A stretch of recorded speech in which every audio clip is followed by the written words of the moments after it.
been a remarkable degree of collusion in the funding and construction of this project at New Clark City.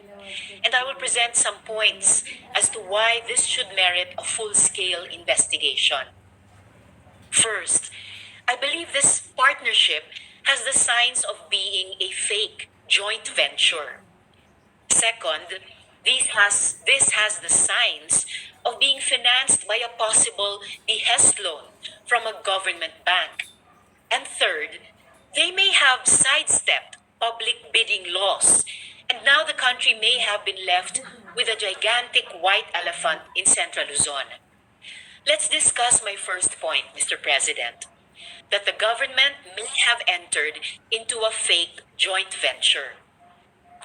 Sometime in 2018, the BCDA and Malaysian infrastructure developer MTD Capital Berhad entered into what they called a joint venture agreement to construct the SEA Games facilities in Clark. Pero joint venture nga ba talaga ito? Kung JV ito, dapat may ambag ang lahat ng kasali dito. Suriin natin kung ano ang inambag ng partners na BCDA at MTD Berhad. Ang ambag ng BCDA para sa joint venture ay ang lupang gagamitin para sa proyekto. Ang ambag naman dapat ng MTD Berhad ay ang kapital. 8.5 bilyong piso ang dapat na ilalabas ng MTD Berhad para sa construction ng proyekto. Subalit, ayon sa aming pagsasaliksik, mukhang hindi sa kanila nanggaling ang pera. Ang pera ay galing sa Development Bank of the Philippines na siyang nagpautang ng 9.5 bilyong piso sa MTD Berhad. Wala nang ang cash-in ang MTD Berhad, dinagdagan pa ng 1 bilyong piso ang proposal nila. At saan kinuha ng MTD ang pambayad para sa 9.5 bilyong pisong utang na ito? Sa income ba ng project? Hindi. Yang perang inutang ng MTD Berhad sa DBP, BCDA ang magbabayad sa halagang 11.1 billion pesos. Wala nang ang cash-in ang Malaysian company, pinatungan pa ng napakalaking interes at tubo. Ang perang dapat sana ay sa iba na lang ginugol ng gobyerno. At saan naman kinuha ng BCDA ang pambayad sa MTD Berhad? Sa income ng mga venue? Hindi rin, dahil wala pang malinaw na income ang project na ito. Kinuha ng BCDA sa bulsa ng taong bayan ang pambayad sa mga Malaysian developer. Kung susuriin ang 2019 budget, binigyan ng DBM ang BCDA interes ng sambayanan that have a strong follow. Anyway, on that note, Mr. Chair, during this privileged speech, I've asked many questions, Mr. President, but it is the public that deserves the answers. Salamat po, Mr. President at mga kasama.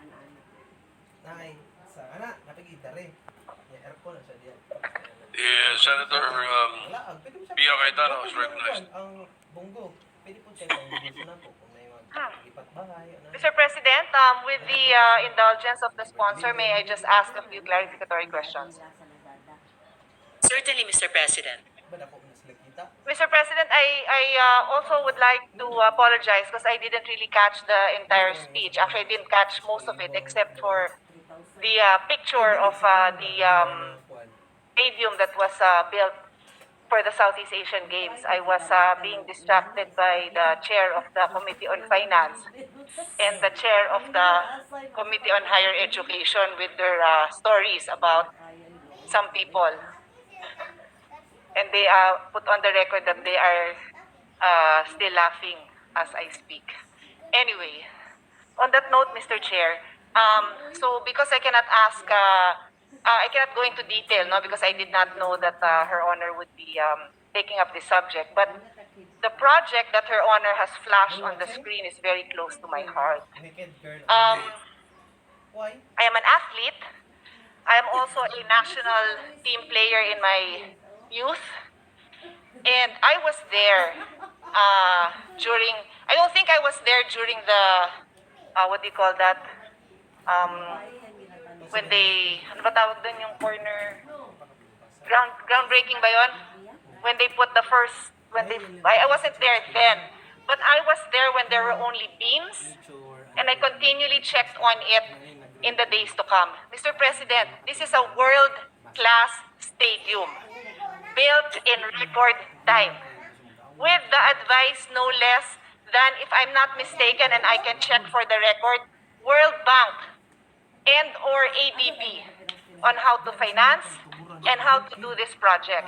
Mr. President, the Southeast Asian Games would not have been as successful as it was if we had only the dilapidated stadium of Rizal Memorial of Ultra. May I ask Her Honor if she has seen the place? Because the national track and field team, when they visited it around November, not sure, September, November, before the Southeast Asian Games commenced, they went there for the first time.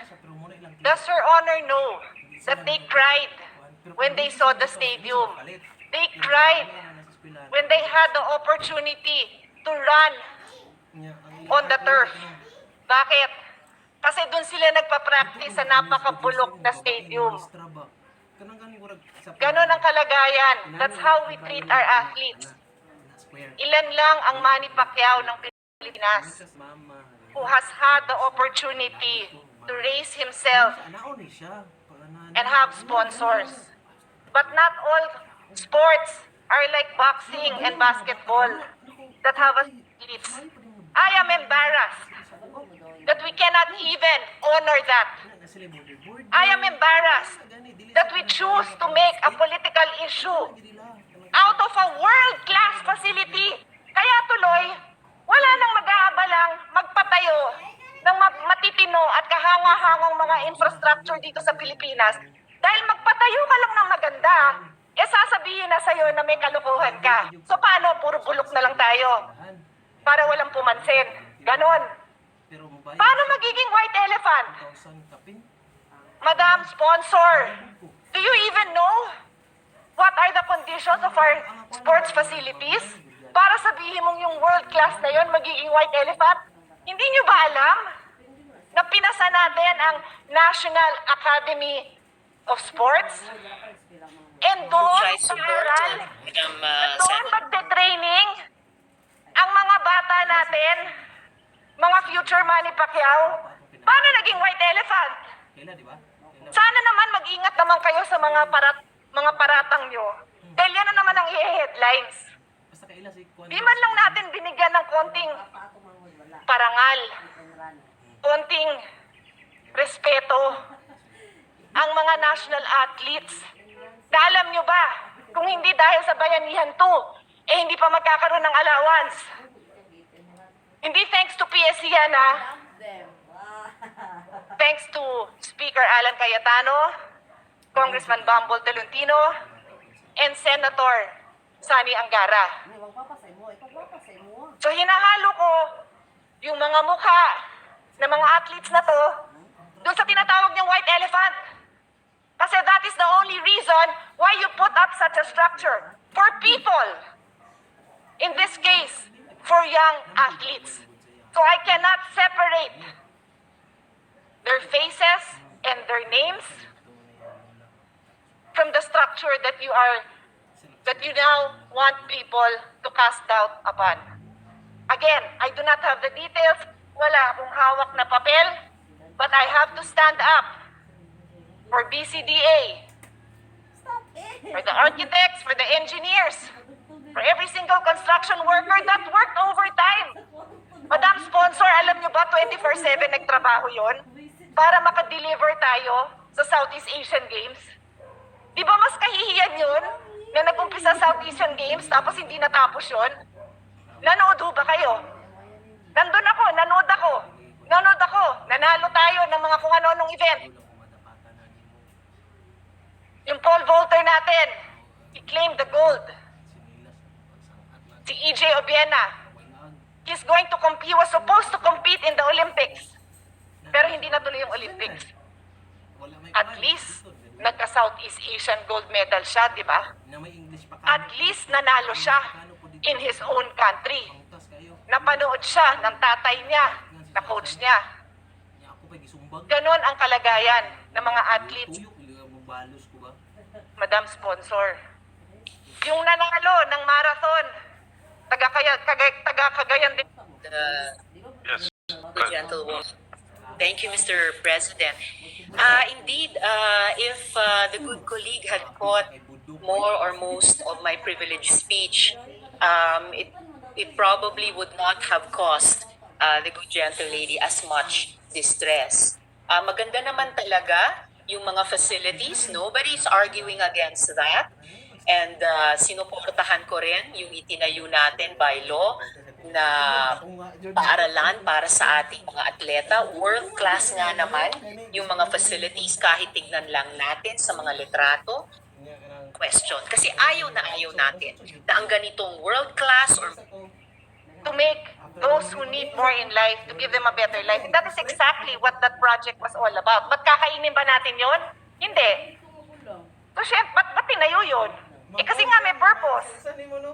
We were in line to sponsor, to host the Southeast Asian Games. Was there enough time to go through all the steps? I don't know. But I am sure there's a logical reason because the president of BCDA is one of those persons that is highly respected in this government. He was pulled in to assist the IATF with the testing, the capacity building, putting up quarantine centers. Hindi mag-aabala si Vince Dizon na mag-cut short lang ng corners para lang batikusin ng ganito. Ginawa niya yun para patayuan ng may pagmamalaki namang stadium ang Pilipinas. So I leave it at that. I leave it at that, Mr. President. But I sincerely regret, in as much as we all have the right to stand up here for anything that we want to talk about, we do. Kaya pwede, lahat tayo may right. Pero I sincerely regret na nagagamit ang floor natin para sirain ang napakagandang pangalan ng mga napakagandang mga proyekto na tinayo para lang naman bigyan ng kahalagahan ang ibang sektor ng ating bansa na normally hindi napapansin. They are normally training, like I said, umiyak sila nung tumuntong sila. That is how infrastructure projects in the Philippines go along. So if you don't want our people to dream, if you don't take a stand and give honor to what should be honored, the people who did right, then we'll just watch our country crumble because we're just going to be finger pointing every step of the way. And I take offense as an athlete, as a mother of athletes, as a mentor and as a friend of all these athletes, whose sole pride was to be able to see such a structure built in their honor questioned and castigated in this manner. Salamat po. Mr. President, hindi ginagamit, but we take the floor to hold people to account. No more, no less. At yung ganyang prinsipyo ay ni-raise na rin ng previous opinions and observations, as I said, ng GCG, ng OGCC, at ng COA. And speaking of, was there enough time to do things by the book, to be sure not to cut corners, to observe all the processes under the law? Sigurado, Mr. President, there would have been time. Kasi ayon sa timeline, August 16, 2017 pa lang, ang BCDA ay unang tumanggap ng unsolicited proposal mula sa MTD